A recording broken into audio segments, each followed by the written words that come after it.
Hello everyone, welcome back to That's English. Kieran, what are you doing? Well, I'm painting with these spray cans. I've got a friend who's a street artist. You know it's illegal to paint on walls in the street. Ah, well, there's a difference between street art and graffiti, as we find out in today's documentary. Walking around some parts of London can feel like being in an outside art gallery. Walls and buildings are adorned with elaborate and colourful images, many with cultural meaning and symbolism. Street art, as it is most commonly known today, has come a long way since people saw it as criminal vandalism.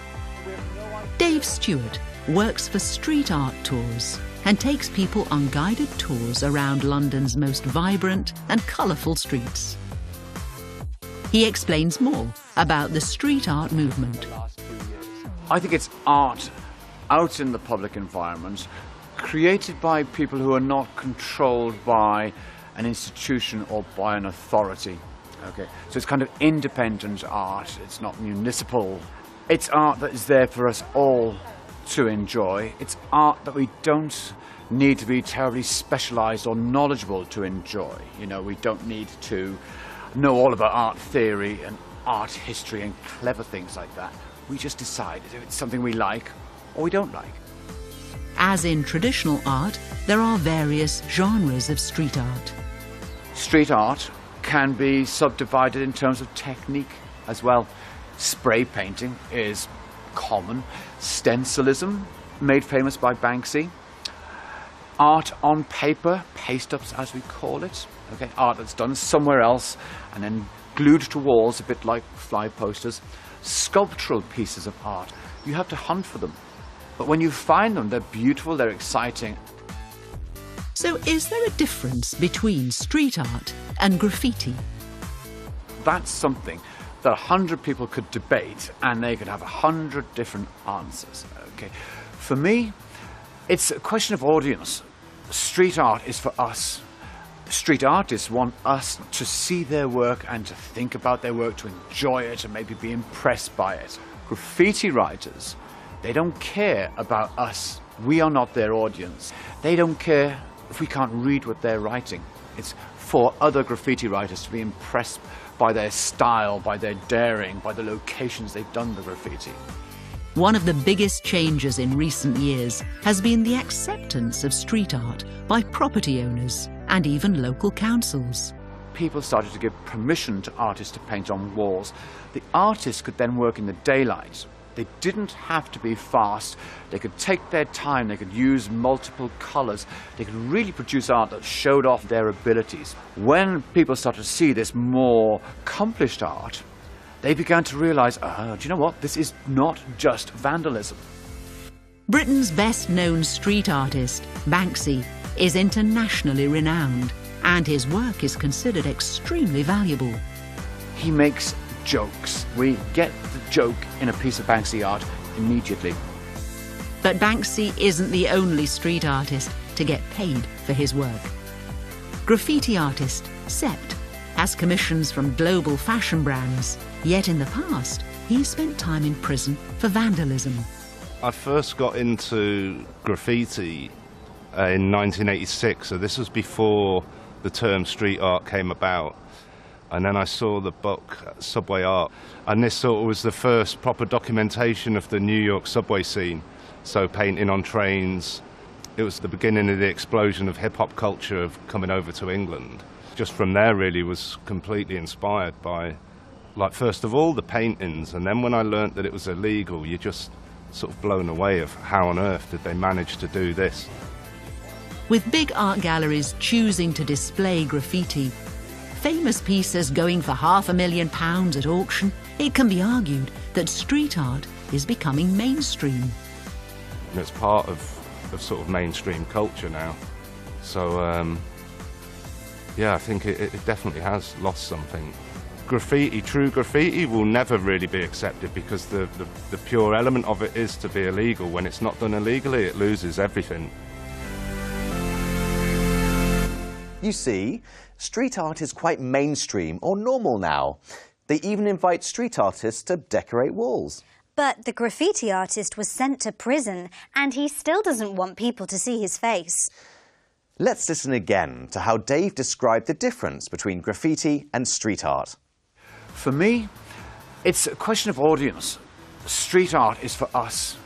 Street artists want us to see their work and to think about their work, to enjoy it and maybe be impressed by it.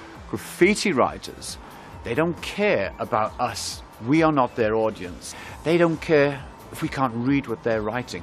It's for other graffiti writers to be impressed by their style, by their daring, by the locations they've done the graffiti. So true graffiti has to be illegal. That's part of the philosophy. Don't worry, I'm not going to paint trains and get myself arrested. I hope not. Now, let's find out about the creative arts in other countries. We asked our international friends, in which of the creative arts do you think your country excels? Jamaica excels in music, and given the size of the island, the impact it has had musically on the rest of the world is incredible. New Zealand excels in many creative arts, but I think it's the film industry that's really put it on the map, with guys like Peter Jackson producing Lord of the Rings. Ireland excels in both music and literature, obviously with some of the authors that have come out of Ireland, being Seamus Heaney, James Joyce, Roddy Doyle, and the likes of folk music that came out of Ireland. Australia excels in the visual arts, painting, film, television. There's something very unique about the Australian vision, and I can spot it immediately. Canadians excel in many arts. We have many famous musicians and actors who have made it big internationally. I think Toronto is ranked in one of the top cities for theatre in the world. And it's interesting because also one thing that we have that no one else has is the Aboriginal art, which is very interesting. It's very graphic and colourful. It's one thing we're proud of now. America excels at all of the creative arts, film, television, poetry, art itself, painting, everything. Performance is really popular in England. We have a lot of great actors and singers and musicians, and London especially is somewhere where people come to learn how to be a performer. Everyone seems proud of their country's creative arts. They mentioned music, theatre, literature, film and painting. The Australian said she could spot the Australian vision immediately. She can recognise it straight away. The Canadians said they had many musicians and actors who had made it big and become successful. The English woman mentioned performance, acting, singing and playing music. Well, now it's time to join Alex in the USA. Today he's in Philadelphia, a city of great historical importance. It's also a city with some eye-catching street art and murals.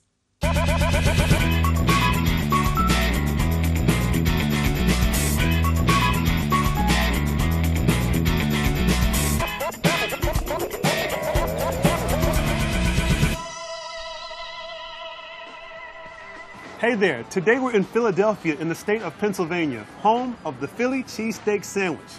You see this? This is Philly's famed contribution to American cuisine. A long, crusty roll filled with thinly sliced, sautéed ribeye steak, melted cheese, and onions if you like. So good. Philadelphia was founded in 1682 by William Penn, a real estate entrepreneur. Penn wanted to establish a city of democracy and religious freedom. He named it Philadelphia, which translates from Greek to mean brotherly love. Philadelphia is considered to be the birthplace of the United States. I'm at Independence Hall to find out why. I'm with Rob, a park ranger here at Independence Hall. So can you tell me briefly about the history of Independence Hall and what specifically happened in this room?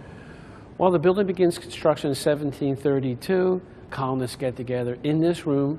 The Declaration of Independence is signed here. Then 11 years later, the Constitution of the United States is debated and signed. This is the birthplace of the United States. Wow. So the Liberty Bell is housed next door. What's the story behind it? Well, the Liberty Bell sat on top of this building. It was a working bell. But the story of the Liberty Bell begins actually in the 1830s with the anti-slavery people. They used the words "proclaim liberty throughout all the land unto all the inhabitants" in order to fight slavery in the American South. Why do you think so many people come to view the bell every year? Liberty and freedom does not mean the same thing to everybody, and everybody comes here from around the world to take a look and think about what those things mean to them and to the world that they live in. In 1846, after 93 years, the bell developed a crack and could no longer be used. This is JFK Park, known to locals as Love Park because of its iconic love sculpture. Philadelphia has a real arty feel to it. Traveling around, you notice some eye-catching murals and street art. The city's mural arts program currently employs over 300 artists a year. I'm with Michelle, an artist who works with the Philadelphia Mural Arts Program. Michelle, can you tell us about the program? Yes, its main focus is creating public artwork within the city of Philadelphia that reflects community stories and reflects the themes that are important for the people in the city. Can you tell us a little about this piece here? Aki Iyaya? The mural represents the impact of immigration on youth. What you have represented is the image of the teen that's arrived to the city of Philadelphia. What you see around the circle of the young girl are actually panels created by teens that have crossed the border, and the images reflect images of laws, living in fear, or trying to navigate through their lives here in the city as undocumented teens. What you have on the other side of the mural is the representation of the young boy, and the young boy represents the child that's been left behind. What you see around him are the panels that were created by the youth in Mexico about their perspectives on immigration. Well, it was great meeting you. Thank you. Great talking to you too. This is the Philadelphia Museum of Art, one of the largest museums in the country. But people don't just come here for the art.